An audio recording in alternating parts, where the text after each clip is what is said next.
welcome to Campfire Football. This is episode 76, the Gold Cup and Olympics, part 2. Well, we got to the semis of the Gold Cup. I went 3 for 4 in my predictions on the quarterfinals. I did pick Mexico to go out against Honduras, and that did not happen. I categorically got that one very, very wrong. But overall, it was a great set of matches. Lots of surprises coming. And I really think that all these tournaments have reached that point where the intensity's high, the quality's high, and the stakes, well, they're as high as they get.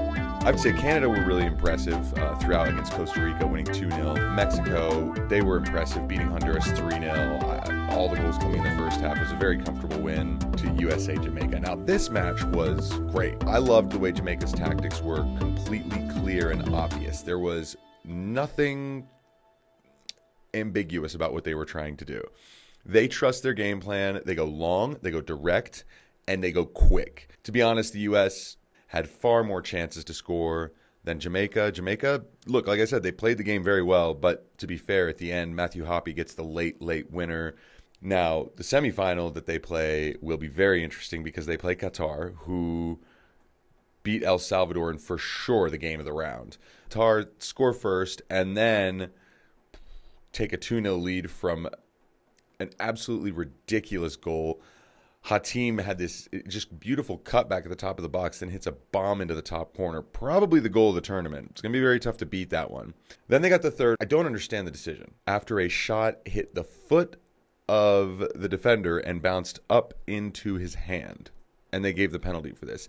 And even upon reviewing it, there was a review, and they still didn't get this right. So here you got Dr. Joe Magnick. Guaranteed this guy's not a real doctor. I'm sure he has a PhD. He was a referee, and I've never heard him say anything contradictory to what the call on the field is. And here, in this moment, he's like, yep, clear penalty, hits the arm. Can't fault the referee for that. And Stuart Holden's like, whoa, but no. This hits the defender's foot and then comes up into his hand, which means it shouldn't be a penalty.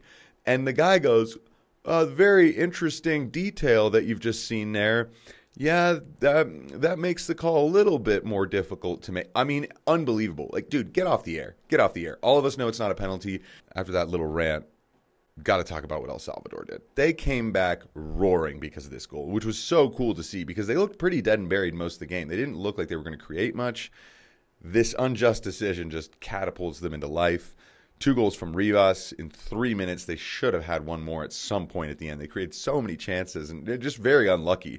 I was begging for this game to go to extra time because I thought it would be so much fun. All right, let's move on to the Olympics. The football, some of it's been pretty darn good. Look, to me, Brazil, with Richarlison sort of on fire, Dani Alves in the team, and then it's Brazil. I mean, they have so much talent, and right now they're feeling it. Spain play the Ivory Coast. I'm going to take Spain to win that one. I do think they're the better team. Japan play New Zealand. Japan have been excellent so far. I see them winning that.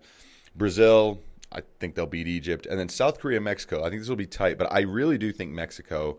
Let's move on to the women's tournament. First, I want to give a shout out to Barbara Banda, who I gave her a shout out for her hat trick in the first game, but then she went and did it again.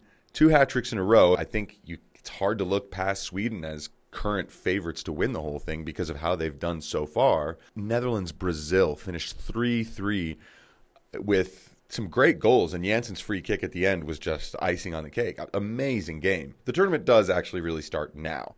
Yeah, the U.S. is not convincing. They still haven't been convincing yet. Sweden, I think, and the Netherlands have been the 2 best teams I've seen. Brazil have been exciting, but they give up goals. The Dutch, though, they finished their group by thrashing China 8-2. Keep in mind, they drew 3-3 with Brazil and won 10-3 against Zambia. So they've got 21 goals for already. We'll go through the quarterfinal draw, and I'll give you my predictions. Canada play Brazil. Great Britain, Australia. I think this is going to be a good battle. Probably not very many goals. Sweden, I think they will beat host Japan. Netherlands versus the United States. I think this is it. I think the U.S. are crashing out. I think this team needs a refresh. They need new faces. It's not that these players who are aging need to be gone just because they're aging. It's because there is something missing in the team. Who is the real leader when you see the game start? Look, that midfield of Lindsey Horan, Sam Mewis, and Rose Lavelle, in my opinion, that should be what this team is built around. Crystal Dunn, I love watching her attack. And though she's a great defender and she really was important in helping the United States win the World Cup in 2019, can we please unleash this woman? She is such a good attacking player. I'd like to see Catarina Macario actually start a game. Any one of these teams who wins their quarterfinal, it will be a good matchup in the semis, and it will be a good matchup in the final. So this is great to see. The women's tournament, I think, is really well poised now to have all the right intensity and drama. Of course, no fans makes it a little bit worse, but that's all there is. It's all we can do. But let's enjoy the Gold Cup. Let's enjoy the Olympics. Enjoy the football that's happening right now. This is Campfire Football. Have a great day.